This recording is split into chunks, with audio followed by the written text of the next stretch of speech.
El llamado de Cthulhu, capítulo 2. El informe del inspector Legrasse. Los sucesos anteriores, por los que mi tío diera tanta importancia al sueño del escultor y al bajo relieve, eran el tema de la segunda mitad del largo manuscrito. Ya una vez, parecía, el profesor Engel había visto los odiosos contornos del monstruo anónimo. Había meditado sobre los desconocidos jeroglíficos y había oído las sílabas que solo la palabra Cthulhu podía traducir.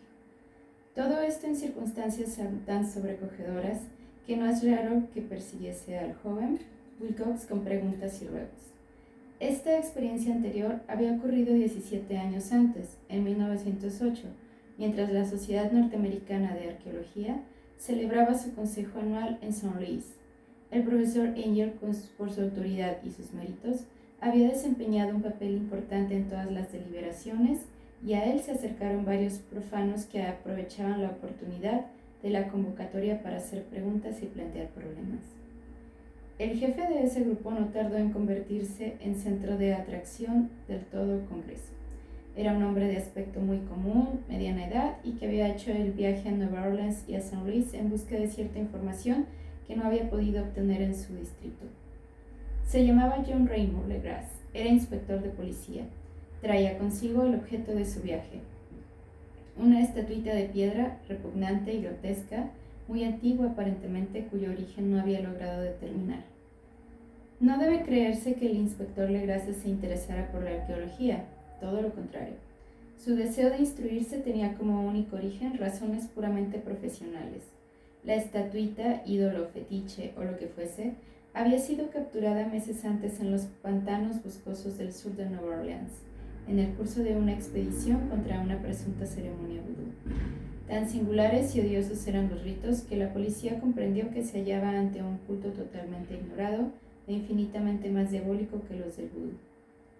Los confusos e increíbles relatos arrancados por la fuerza a los prisioneros nada informaron sobre su posible origen. De ahí el deseo de la policía de consultar a alguna autoridad para identificar así el horrible símbolo y seguir las huellas del culto hasta sus fuentes. El inspector Legrasse no había esperado que su pedido convocara una impresión semejante. La aparición de la curiosa estatuita bastó para excitar a los hombres de ciencia, y pronto todos rodearon al inspector para contemplar de cerca la diminuta figura cuya rareza y aspecto de genuina y abismal antigüedad abrían perspectivas tan misteriosas y arcaicas. Nadie reconoció la escuela escultórica de la que había nacido la estatua, y sin embargo, centenares y hasta miles de años parecían haberse posado en la oscura y verdosa superficie de aquella piedra desconocida. La figura que los miembros del Congreso pasaron de mano en mano para estudiarla con más minuciosidad medía unos 20 a 25 centímetros de altura y estaba finamente labrada. Representaba un monstruo de contornos vagamente antropoides, pero con una cabeza de pulpo, cuyo rostro era una masa de tentáculos, un cuerpo escamoso que sugería cierta elasticidad, 4 extremidades dotadas de garras enormes y un par de alas largas y estrechas en la espalda. Esa criatura, que exhalaba una malignidad antinatural, parecía ser una pesada corpulenta y estaba sentada en un pedestal o bloque rectangular cubierto de indescriptibles caracteres. Las puntas de las alas rozaban el borde posterior del bloque y el asiento ocupaba el centro, mientras que las garras largas y curvas de las plegadas extremidades hacían sobre el borde anterior y descendían hasta un cuarto de la altura del pedestal. La cabeza del cefalópodo se inclinaba hacia el dorso de las garras enormes que apretaban las elevadas rodillas. El conjunto daba una impresión de vida normal, más sutilmente terrorífico a causa de la imposibilidad de establecer su origen. Su vasta, pavorosa e incalculable edad era innegable. Sin embargo, nada permitía relacionarlo con algún tipo de arte de los comienzos de la civilización. El material de la estatua encerraba otro misterio. No había nada parecido en la geología o la mineralogía o aquella pieza jabonosa verdinegra de estrías doradas o iridiscentes. Los caracteres de la base eran igualmente desconcertantes, y ninguno de los miembros del Congreso, a pesar de que representaban a la mitad de las autoridades mundiales en esta esfera, pudo descubrir el más remoto parentesco lingüístico. Tanto la figura como el material pertenecían a algo increíblemente lejano, totalmente distinto de la humanidad que conocemos. Algo sugería, de un modo terrible, antiguos y profanos ciclos de los que nuestro mundo y nuestras concepciones no habían participado. Y sin embargo, mientras los miembros del Congreso sacudían la cabeza y se confesaban incapaces de resolver el misterio, uno de ellos creyó descubrir algo raramente familiar en la efigie y los jeroglíficos, y al fin, no sin reticencia, confesó lo que sabía. Este hombre era el hoy desaparecido William Channing Webb, profesor de antropología en la Universidad de Princeton y explorador de bastante renombre. 48 años antes, el profesor Webb había reconocido Groenlandia e Islandia en busca de ciertas inscripciones rúnicas que hasta ese entonces no había podido descubrir. En la costa occidental de Groenlandia se había encontrado con una tribu degenerada de esquimales, cuya religión, un culto demoníaco curioso, lo había impresionado sobremanera por su faz deliberadamente sanguinaria y repulsiva. Era aquella una fe que los otros esquimales ignoraban casi del todo, y a la que se referían estremeciéndose. Databan, decían, de épocas muy antiguas, anteriores al nacimiento del mundo. Junto a ritos anónimos y sacrificios humanos, había invocaciones de origen tradicional dirigidas a un demonio supremo o Tornasuk. El profesor Webb había oído esta invocación en boca de un viejo ángico o brujo sacerdote y la había transcrito fonéticamente hasta donde le era posible, en caracteres romanos. Pero lo que ahora parecía importante era el fetiche dorado de este culto y alrededor del cual bailaban los esquimales cuando la aurora boreal brillaba muy por encima de los acantilados de hielo. Era, declaró el profesor, un tosco bajorrelieve de piedra con una figura horrible y algunos caracteres misteriosos. Creía recordar que se parecía, por lo menos, en todos los rasgos esenciales, a la criatura bestial que ahora estaban examinando. Este relato, recibido con asombro y sorpresa por los miembros del Congreso, pareció excitar al inspector Legrasse, que abrumó al profesor a preguntas, habiendo copiado una invocación recitada por uno de los oficiales del pantano. Rogó al profesor Webb que tratase de recordar las sílabas recogidas en Groenlandia. Siguió una comparación exhaustiva de todos los detalles y un instante de sombrío silencio cuando el profesor y el detective convinieron en la virtual identidad de las frases. He aquí, en sustancia, la división de las palabras fue establecida de acuerdo con las pausas tradicionales observadas por los oficiantes, lo que el brujo esquimal y los sacerdotes de Luisiana habían cantado a sus ídolos. Legrasse había tenido más suerte que el profesor Webb, pues varios prisioneros se habían revelado al sentido de esas palabras. Era algo así: en su casa de Rayleigh el fallecido Cthulhu espera soñando. Y entonces, respondiendo al ruego general, el inspector relató minuciosamente su experiencia con los fieles del pantano. Ve ahora que mi tío dio gran importancia a esa historia. Tenía cierto parecido con las ensoñaciones más extravagantes de los teósofos de los creadores de mitos y revelaba una asombrosa imaginación de carácter cósmico que nadie hubiese esperado entre parias y vagabundos. El 1 de noviembre de 1907, la policía de Nueva Orleans había recibido un alarmado mensaje en la región pantanosa del sur. Los colonos, gente primitiva pero de buen natural, descendientes en su mayor parte del Lafte, eran presas del pánico a causa de algo desconocido que había invadido la región durante la noche. Se trataba en apariencia de un culto vudú, pero de una especie más terrible que todo lo que ellos conocían. Desde que el malévolo Tanman había comenzado a sonar incesantemente en aquellos bosques oscuros, donde nadie osaba aventurarse, habían desaparecido varias mujeres y niños. Se habían oído gritos irracionales, chillidos desgarradores y cantos lúgubres, y unas llamas diabólicas habían bailado en la espesura. Los vecinos, añadía el aterrorizado mensajero, no podían soportarlo. En las primeras horas de la tarde, 20 policías partieron en 2 carricoches y un automóvil, guiados por el tembloroso colono. Cuando el camino se hizo intransitable, abandonaron los vehículos y durante varios kilómetros chapotearon en silencio a través de los espesos bosques de cipreses donde nunca penetraba la luz del día. Raíces tortuosas y nudos malignos de musgo español retardaban la marcha, y de vez en cuando una pila de piedras húmedas o los fragmentos de una pared en ruinas hacían más depresiva aquella atmósfera que los árboles deformados y las colonias de hongos contribuían a crear. Al fin apreció un miserable conjunto de chozas, y los histéricos colonos corrieron a agruparse alrededor de las vacilantes linternas. El apagado golpear de los tam-tams se oía débilmente a lo lejos. La brisa traía muy de cuando en cuando un chillido que helaba la sangre. Un resplandor rojizo parecía filtrarse por entre el follaje pálido, más allá de las interminables avenidas de la noche selvática. A pesar de su repugnancia a quedarse nuevamente solos, todos los habitantes del lugar se negaron a avanzar un solo paso hacia la escena del culto maldito, de modo que el inspector Legrasse y sus 19 colegas tuvieron que aventurarse sin guías por aquellas negras arcadas de horror por donde ninguno de ellos había puesto el pie. La región en que ahora entraba la policía tenía tradicionalmente muy mala fama y en su mayor parte no había sido explorada por hombres blancos. Algunas leyendas se referían a un largo secreto en que vivía una colosal e informe criatura, algo parecida a un pólipo de ojos fosforescentes, y según los colonos, unos demonios de alas de murciélago salían a medianoche de sus cavernas para adorar al monstruo. Afirmaban que éste estaba allí desde antes de la sal, de los indios y aún de las bestias y pájaros del bosque. Era una verdadera pesadilla y verlo significaba la muerte, pero se aparecía en sueños a los hombres y eso bastaba para que estos mantuviesen alejados. La orgía vudú se desarrollaba en los límites extremos del área aborrecida, pero aún así el emplazamiento era bastante malo, y eso quizá había aterrorizado a los colonos más que los chillidos o incidentes. Solo la poesía o la locura podían haber reproducido los ruidos que oyeron los hombres de Legras mientras atravesaban lentamente el sombrío pantano, acercándose a la luz rojiza y a los apagados tam-tams.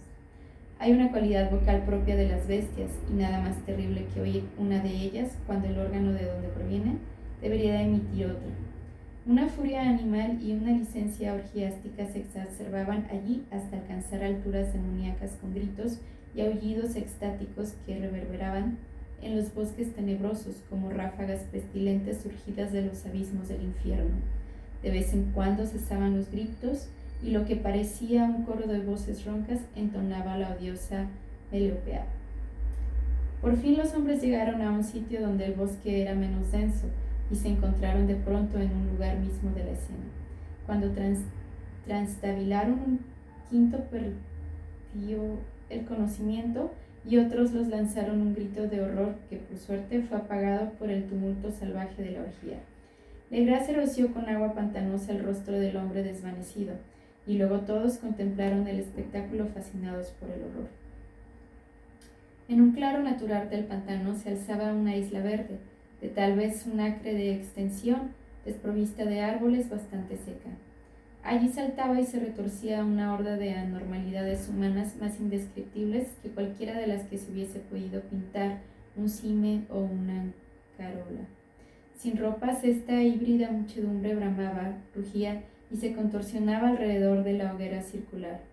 De vez en cuando se abrían las cortinas de fuego y se podía distinguir en el centro de un bloque de granito de unos 2,5 metros de alto, en cuya cima, incongruentemente por su pequeñez, se alzaba la funesta estatuita.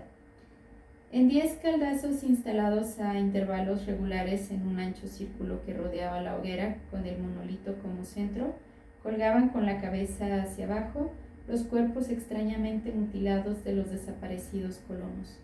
Dentro de ese círculo saltaba y rugía el anillo de fieles, moviéndose de izquierda a derecha en una bacanal interminable entre el círculo de cadáveres y el círculo de fuego.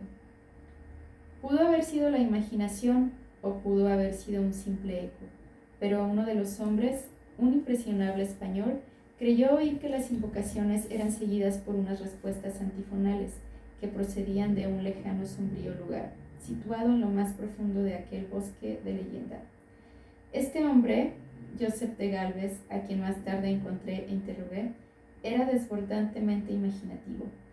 Llegó a decir que había oído el débil golpear de unas grandes alas y que había vislumbrado unos ojos luminosos y una enorme masa blanca detrás de los árboles más lejanos, pero creo que estaba demasiado influido por las supersticiones locales.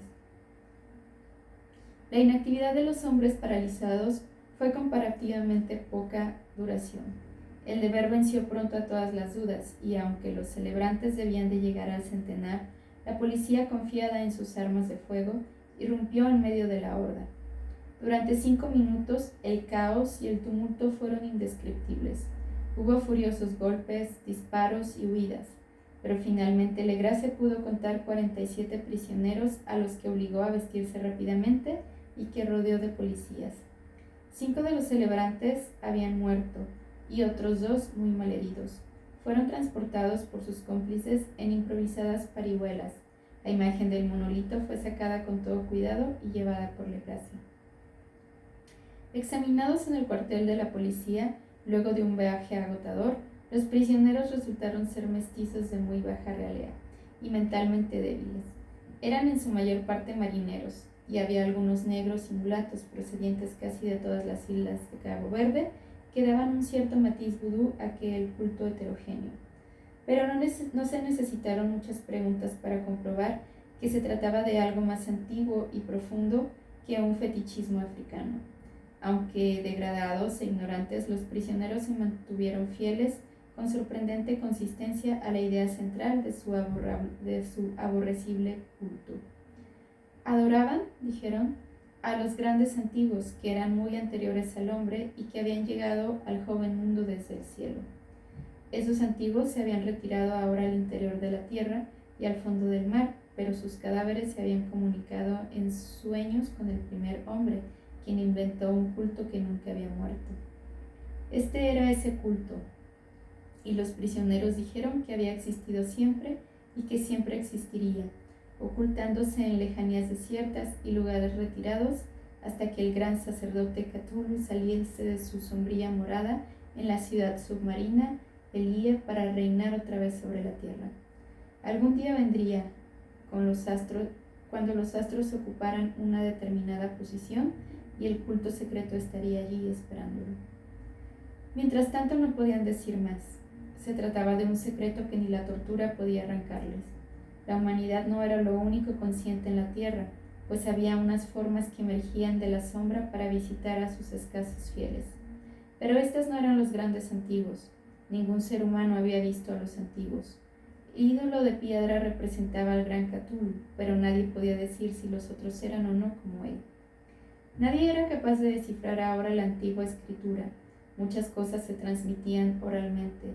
La invocación ritual no era el secreto. Este no se comunicaba nunca en voz alta. El canto significaba: en su casa de Laie el fallecido Cthulhu espera soñando. Solo 2 de los prisioneros fueron juzgados bastante cuerdos y se les ahorcó. El resto fue enviado a diversas instituciones. Todos negaron haber participado en los crímenes rituales y afirmaron que los culpables de aquellas muertes eran las alas negras que habían venido hasta ellos desde su refugio inmemorial en el bosque encantado. Pero nada coherente se pudo saber de aquellos aliados misteriosos. Lo que la policía logró obtener salió en su mayor parte de un viejísimo mestizo llamado Castro, quien pretendía haber tocado muertos distantes y hablado con los jefes inmortales del culto en las montañas de China. El viejo Castro recordaba fragmentos de odiosas leyendas que empequeñecían las especulaciones de los teósofos y hacían que nuestro mundo algo reciente y fugaz. En siglos muy lejanos, otros seres habían gobernado la tierra, habían vivido en grandes ciudades, y sus vestigios podían encontrarse aún, le habían dicho Castro, los inmortales de China, en unas piedras ciclópeas de algunas islas del Pacífico. Habían muerto muchísimo antes de la aparición del hombre, pero había artes que podrían revivirlos cuando los astros volvieran a ocupar su justa posición en los cielos de la eternidad. Estos seres indudablemente procedían de las estrellas y habían traído sus imágenes con ellos. Estos grandes antiguos, continuó Castro, no eran de carne y hueso, tenían forma. ¿No lo probaba acaso esta imagen estelar? Pero esa forma no era material. Cuando las estrellas eran propicias, iban del mundo en mundo a través del cielo, pero cuando eran desfavorables, no podían vivir. Pero aunque ya no viviesen, no habían muerto en realidad.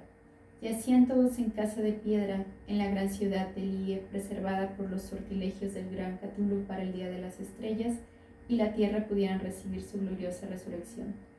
Pero en esa época alguna fuerza exterior debía ayudar a la liberación de sus cuerpos. Los conjuros que impedían que se descompusieran impedían también que se moviesen, y los antiguos tenían que contentarse con yacer y pensar en la oscuridad mientras transcurrían millones de años. Conocían todo lo que ocurría en el mundo, pues su lenguaje consistía en la transmisión del pensamiento. En ese mismo instante hablaban con sus tumbas, cuando luego de un caos infinito aparecieron los primeros hombres. Los grandes antiguos hablaron a los más sensibles, moldeándoles los sueños.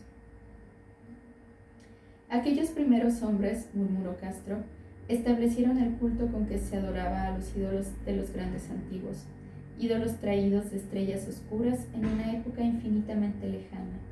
Este culto no moriría hasta que las estrellas volvieran a ser favorables.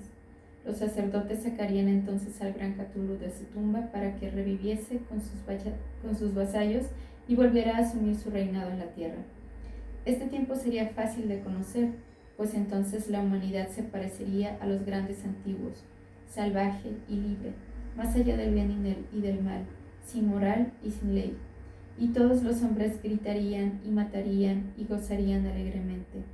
Los antiguos liberados enseñarían nuevos modos de gritar y matar y gozar, y el mundo entero ardería en un holocausto de libertad y éxtasis. Mientras tanto, el culto con apropiados ritos debía conservar el recuerdo de aquellos días antiguos y presagiar su retorno. En los primeros tiempos, algunos hombres escogidos habían hablado en sueños con aquellos seres, pero luego algo había pasado. La gran ciudad de piedra de Lie, con sus monolitos y sepulcros, se había hundido bajo las olas y las aguas de los abismos con ese misterio primigenio en que nadie había pensado ni siquiera en penetrar. Habían interrumpido esas citas espectrales, pero los recuerdos no morían, y los altos sacerdotes afirmaban que cuando los astros fuesen favorables, la ciudad volvería a la superficie. Entonces los viejos espíritus de la tierra, mohosos y sombríos, saldrían de sus subterráneos y propagarían los rumores recogidos allá, en olvidados fondos del océano. Pero de ellos el viejo Castro no se atrevía a hablar. Se interrumpió de pronto y ni la persuasión ni las sutilezas pudieron arrancarle otras informaciones. Tampoco quiso mencionar, curiosamente, el tamaño de los antiguos. En cuanto al culto, afirmó que su centro debía encontrarse en los desiertos intransitados de Arabia, donde Irem, la ciudad de los pilares, sueña aún intacta y secreta. No tenía relación alguna con la brujería europea y solo era conocido por sus miembros. Ningún libro aludía a él, aunque los chinos inmortales decían que en el Necronomicon del árabe loco Abdul al-Zared había un sentido oculto que en el iniciado podía interpretar de muy diversas maneras, especialmente el tan discutido dístico. No está muerto quien puede yacer eternamente, y en épocas extrañas hasta la muerte puede morir. Legrasse, profundamente impresionado y no poco intrigado, había buscado sin éxito las filiaciones históricas del culto. Castro aparentemente había dicho la verdad al afirmar que eran un secreto. Las autoridades de la Universidad de Tulane no pudieron arrojar alguna luz sobre el culto de la imagen, y ahora recurría a las mayores autoridades y se encontraba nada menos que con el episodio de Groenlandia del profesor Webb. El ferviente interés que despertó el relato de Legrasse, corroborado por la presencia de la estatuita, tuvo algún eco en las cartas que intercambiaron luego los miembros del Congreso, pero apenas hay alguna mención en el informe oficial, y la prudencia es preocupación primordial de aquellos que enfrentan a menudo la charlatanería y la impostura. Legrasse prestó durante un tiempo la estatua al profesor Webb, pero la muerte de este último le fue devuelta, y ésta desde entonces en su casa. Allí la he visto no hace mucho tiempo. Es de veras algo estremecedor e indiscutiblemente parecida a la escultura labrada en sueños por el joven Wilcox. No me asombró que mi tío se fuese excitado con el relato del joven. ¿Qué pudo pensar al saber, ya enterado de la información recogida por Legrasse, que un joven sensible no solo había soñado la figura y los jeroglíficos de las imágenes del pantano y de Groenlandia, sino que también había oído en sueños 3 de las palabras de la fórmula repetida por los maestros de Luisiana y los diabólicos esquimales. Era natural que el profesor Engel se hubiese iniciado instantáneamente una minuciosa investigación, aunque yo en mi fuero interno sospechaba que el joven Wilcox había oído hablar del culto y había inventado una serie de sueños para acrecentar el misterio ante los ojos de mi tío. El relato de los otros sueños y los recortes coleccionados por el profesor parecían corroborar la historia del joven, pero mi bien fundado racionalismo y la total extravagancia del asunto me llevaron a adoptar las conclusiones que estimé más razonables. De modo que luego de estudiar una y otra vez el manuscrito y comparar las notas teosóficas y antropológicas en la descripción del culto que había hecho Legrasse, viajé a Providence para ver al escultor e increparle el haberse burlado de tal modo de un sabio anciano. Wilcox vivía aún solo en Fleur de Lis, en la calle Thomas, y desagradable imitación victoriana de la arquitectura bretona del siglo XVIII. La fachada del estuco del hotel lucía ostentosamente entre las encantadoras casas coloniales y a la sombra del más hermoso campanario georgiano que pudiera verse en Norteamérica. Encontré a Wilcox en sus habitaciones, sumido en su labor, y comprendí enseguida por las piezas que lo rodeaban que su genio era profundo y auténtico. Creo que durante un tiempo Wilcox figurará entre los grandes decadentes, pues se ha cristalizado en arcilla, y reflejará un día en el mármol esas pesadillas y fantasías evocadas en prosa por Arthur Machen que Clark Hampstead Smith había en visibles versos y pinturas. Moreno, frágil y de aspecto un poco descuidado, Wilcox se volvió lánguidamente y sin dejar su silla me preguntó qué deseaba. Cuando le dije quién era, manifestó cierto interés, pues mi tío había excitado su curiosidad al examinar sus raros sueños, aunque sin expresar las razones de su examen, sin sacarlo de su ignorancia, traté prudentemente de hacerlo hablar. Poco tiempo me bastó para convencerme que era absolutamente sincero. Hablaba de sus sueños desde un modo inequívoco. Esos sueños y su residuo inconsciente habían influido profundamente en su arte, y me mostró una estatua mórbida cuyo modelado me estremecí, casi por la fuerza de su oscura sugestión. No recordaba haber visto el original excepto en el bajo relieve creado durante un sueño, pero los contornos se habían formado insensiblemente bajo sus manos. Era sin duda la forma gigantesca de la que había hablado en su delirio. Comprobé muy pronto que no sabía nada del culto, salvo lo que el constante interrogatorio de mi tío había dejado escapar. Y traté otra vez de concebir de qué modo podía haber recibido esas impresiones sobrenaturales. Hablaba de sus sueños de un modo extrañamente poético, haciéndome ver con terrible claridad la ciudad ciclópea de piedra verde y musgosa, cuya geometría, añadió, curiosamente era totalmente errónea.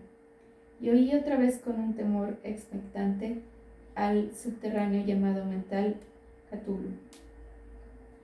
Estas palabras figuraban en la temible invocación que evocaba el sueño vigilia de Cthulhu en su bóveda de piedra de Lie, y a pesar de que mis racionales ideas me sentí profundamente perturbado, Wilcox era indudable, había oído hablar casualmente del culto y lo había olvidado enseguida de la masa de las lecturas y concepciones igualmente fantásticas. Más tarde, en virtud de su impresionable carácter, el culto había encontrado un modo de expresión subconsciente en los sueños, el bajo relieve de la arcilla y la estatua que yo estaba ahora contemplando, de modo que la superchería había sido involuntaria. El joven tenía unos modales un poco afectados y un poco vulgares, que me desagradaban de veras, pero yo ya estaba dispuesto a admitir tanto su genio como su honestidad. Me despedí amablemente y le decía todo el éxito que su talento le prometía. El asunto del culto continuó fascinándome y a veces imaginaba poder adquirir un gran renombre investigando su origen y relaciones. Visité Nueva Orleans y hablé con Legrasse y otros de los que habían participado en aquella vieja expedición. Examiné la estatuita y hasta interrogué a los prisioneros que todavía vivían. El viejo Castro, por desgracia, había muerto hace varios años. Lo que escuché entonces de viva voz, aunque no fue más que una confirmación detallada de los escritos de mi tío, acrecentó mi interés y tuve la seguridad de estar sobre la pista de una religión muy antigua y secreta, cuyo descubrimiento me convertiría en un antropólogo famoso. Mi actitud era aún entonces absolutamente materialista, como aún quisiera que lo fuese, y porque una inexplicable perversidad mental rechacé la coincidencia de los sueños y los recortes coleccionados por el profesor Angel. Hubo algo, sin embargo, que comencé a sospechar y que ahora creo saber. La muerte de mi tío no fue nada natural. Cayó al suelo en la colina con una de las estrechas callejuelas que partían de unos muelles donde abundaban los mestizos extranjeros, luego del descuidado empujón de un marinero de tez oscura. Yo no había olvidado que los oficiales de Luisiana se distinguían por la mezcla de sangres y sus intereses marinos, y no me hubiera sorprendido conocer la existencia de agujas venenosas y métodos criminales secretos tan faltos de piedad como aquellas creencias y ritos misteriosos. Legrasse y sus hombres, es cierto, no habían sido molestados, pero en Noruega acababa de morir un marino que veía cosas. ¿No pudieron haber llegado a oídos siniestros las investigaciones realizadas por mi tío luego de encontrarse con el escultor? Creo hoy que el profesor Angel murió porque sabía o quería saber demasiado. Es posible que me espere un fin semejante, pues yo también he aprendido mucho.